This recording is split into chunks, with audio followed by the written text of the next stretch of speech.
Datang ke kuil penguasa cahaya dengan perintah Florelin. Matt menerima utusan dan mengetahui masalah yang dihadapi Florelin sekarang. Setelah hening sejenak, Matt menatap malaikat itu. Menurut Anda, mengapa kami harus membantu Anda melewati masa sulit ini? Dalam arti tertentu, kita sekarang adalah musuh dan musuh, bukan sekutu. Mundur 10.000 langkah. Saya tidak yakin apakah ini pertunjukan bagus yang Anda sutradarai dan lakoni. Dan Anda tidak yakin bahwa ini adalah pengaturan kuil Dewa Cahaya. Di bawah premis seperti itu, saya tidak. Sepertinya aku tidak bisa menyetujui permintaanmu. Utusan itu terdiam sejenak, lalu menatap Matt. Tuanku, saya pikir jika itu adalah Lord of Light, dia akan menyetujui permintaan kami. Jadi saya ingin bertemu dengan Lord of Light. Dapatkah saya menyusahkan Anda untuk memberitahu saya?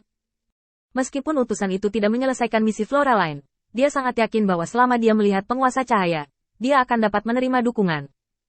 Bagaimanapun, ini adalah pengaturan Floraline, dan semakin dia menghadapi musuh yang tidak diketahui, semakin tepat strateginya.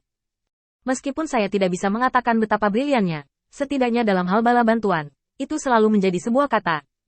Matt terdiam. Sekarang Lord of Light sedang mundur. Ini tidak boleh digunakan untuk mengganggu latihan Lord of Light. Yang paling penting adalah Lord of Light mempercayakannya dengan kekuatan untuk membuat penilaiannya sendiri. Setelah berpikir sebentar, Matt menggelengkan kepalanya. Tuan Cahaya sibuk baru-baru ini, dan saya tidak punya banyak pemikiran tentang masalah ini. Namun, aku bisa membiarkan Yu Daoseng pergi bersamamu. Utusan itu memandang Matt dengan wajah bingung.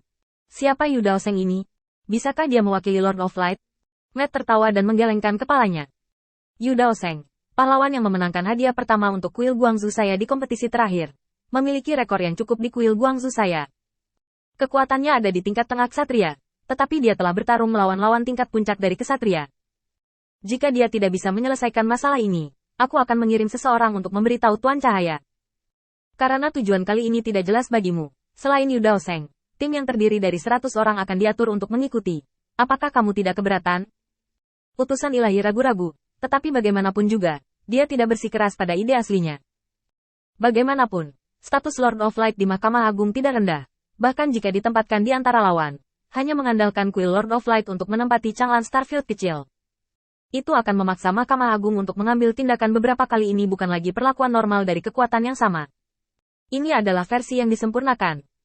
Dan meskipun Yu Daoseng ini tidak memiliki catatan untuk saat ini, tetapi bagaimanapun juga, itu adalah seseorang di bawah penguasa cahaya. Dan selalu merupakan hal yang baik untuk dapat membawanya kembali. Itu pekerjaan. Terima kasih atas bantuanmu. Jika kamu bisa membantuku menyelesaikan masalah ini, kami akan mencoba yang terbaik untuk menjaga reputasi dan kekuatan kuil cahaya setelah pertempuran selesai. Dengan Yu Daoseng yang memimpin, tim yang beranggotakan 100 orang berkumpul hampir pada saat yang bersamaan, hanya menunggu Yu Daoseng berangkat bersama. Ketika utusan itu melihat bahwa Yu Daoseng lahir, dia tiba-tiba merasakan kehilangan di hatinya. Terlalu muda. Orang ini masih sangat muda sehingga orang tidak percaya bahwa orang ini adalah orang yang coba dikultivasikan oleh kuil penguasa cahaya. Setelah ragu-ragu lagi dan lagi, utusan itu bertanya kepada Matt dengan hormat. Tuan, apakah Anda yakin ini yang dikirim untuk membantu kami? Matt menurut tanpa mengangkat kepalanya. Ya. Yu Daoseng memandang utusan itu, dengan senyum tak terduga di wajahnya. Adegan aneh seperti itu membuat utusan itu semakin terkejut. Mungkinkah Lord of Light tidak mau membantu? Jadi dia mengirim anak laki-laki yang begitu terkejut untuk menjatuhkan Mahkamah Agung.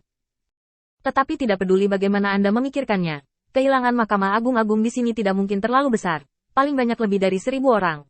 Belum lagi mempengaruhi Mahkamah Agung. Bahkan tim yang terdiri dari 40.000 orang tidak dapat lakukan.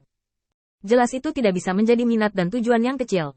Tepat ketika utusan itu bingung, Yu Daoseng terbatuk ringan. Saya telah mendengar tentang apa yang terjadi di Camp Floraline dalam perjalanan ke sini. Saya pikir ada dua keraguan. Pertama, berapa banyak orang yang ada di kamp itu? Dan kedua, bagaimana pihak lain menyelinap masuk? Ya, saya tidak tahu jika Anda telah menyelidiki dua poin ini. Utusan ilahi sedang terburu-buru dan menunjuk Yu Daoseng. Berani untuk mengatakannya lagi. Mahkamah Agung saya tidak akan pernah menerima penghinaan dan penghujatan seperti itu. Reaksi sengit dari utusan ilahi membuat Yu Daoseng menggelengkan kepalanya dan tertawa. Dia mengharapkan reaksi seperti itu. Tetapi ada satu hal yang Yu Daoseng tidak yakin tentang, yaitu, apa yang direncanakan Mahkamah Agung. Meskipun mereka ditahan oleh wilayah bintang pembantaian api, tidak peduli bagaimana mereka melihatnya. Mereka tidak hanya akan mengatur konfrontasi dengan orang-orang yang mirip dengan kota pemurnian Beiyun. Masalah ini penuh dengan keanehan. Entah, Mahkamah Agung tidak bisa lagi mendukungnya, atau mereka sedang merencanakan sesuatu yang lebih besar. Sekarang Yu Daoseng lebih condong ke kemungkinan pertama. Karena rasa kehormatan Mahkamah Agung terlalu kuat, begitu kuat sehingga tidak dapat diterima. Bahkan jika peristiwa di Huotu Xingyu akan membuat Mahkamah Agung kehilangan segalanya, mereka tidak akan pernah mengungkapkan setengah kata pun di negeri dongeng. Karena mereka adalah kebanggaan alam abadi dan kekuatan terkuat yang diimpikan banyak orang untuk bergabung. Jika ada keberadaan yang lebih kuat dari mereka, fondasi Mahkamah Agung Ilahi akan terpengaruh. Dan ini adalah kerugian besar yang tidak dapat diterima oleh Mahkamah Agung. Sepertinya kamu tabu dan menghindari dokter. Jelas tidak pantas bagiku untuk berpartisipasi secara gegabah saat ini. Kalau tidak, kembalilah ketika kamu menderita kerugian yang lebih besar. Mahkamah Agung sekarang takut terlalu sibuk untuk mengurus dirinya sendiri. Kata-kata Yu Daoseng menghantam hati utusan itu dengan keras. Tentu saja, dia tahu bahwa dalam lingkungan seperti itu, tidak ada banyak waktu bagi Mahkamah Agung untuk bertahan. Setelah mengetahui apa yang dikatakan Yu Daoseng, sikap utusan itu jelas mereda, dan dia memandang Yu Daoseng dengan sedikit kehikmatan. Apakah kamu yakin dengan apa yang baru saja kamu katakan? Yu Daoseng mengangguk ringan. Perawatan diri Mahkamah Agung Ilahi tidak pada tingkat yang sama dengan perawatan diri pasukan biasa seperti kita. Bahkan Mahkamah Agung yang lemah tidak sebanding dengan pasukan biasa. Saya tidak akan meremehkan anggota Mahkamah Agung. Ini adalah kesalahan tingkat yang sangat rendah. Setelah keheningan singkat, utusan Ilahi berbalik untuk melihat Matt di samping, dan memberi hormat dengan hormat. Terima kasih banyak, tuanku. Saya akan meminjamnya selama sisa hidup saya. Saya bersumpah demi Mahkamah Agung bahwa selama saya tidak jatuh, saya akan memastikan keselamatan orang ini sebisa mungkin. Setelah kata-kata sederhana Yu Daoseng, utusan para dewa tahu betul bahwa apa yang dia pinjam bukanlah pemborosan muda, tetapi seorang jenius. Mungkin dia adalah satu-satunya selain penguasa cahaya yang dapat membantu mereka memecahkan masalah mereka saat ini. Setelah memahami ini, sikap utusan surgawi secara alami berubah.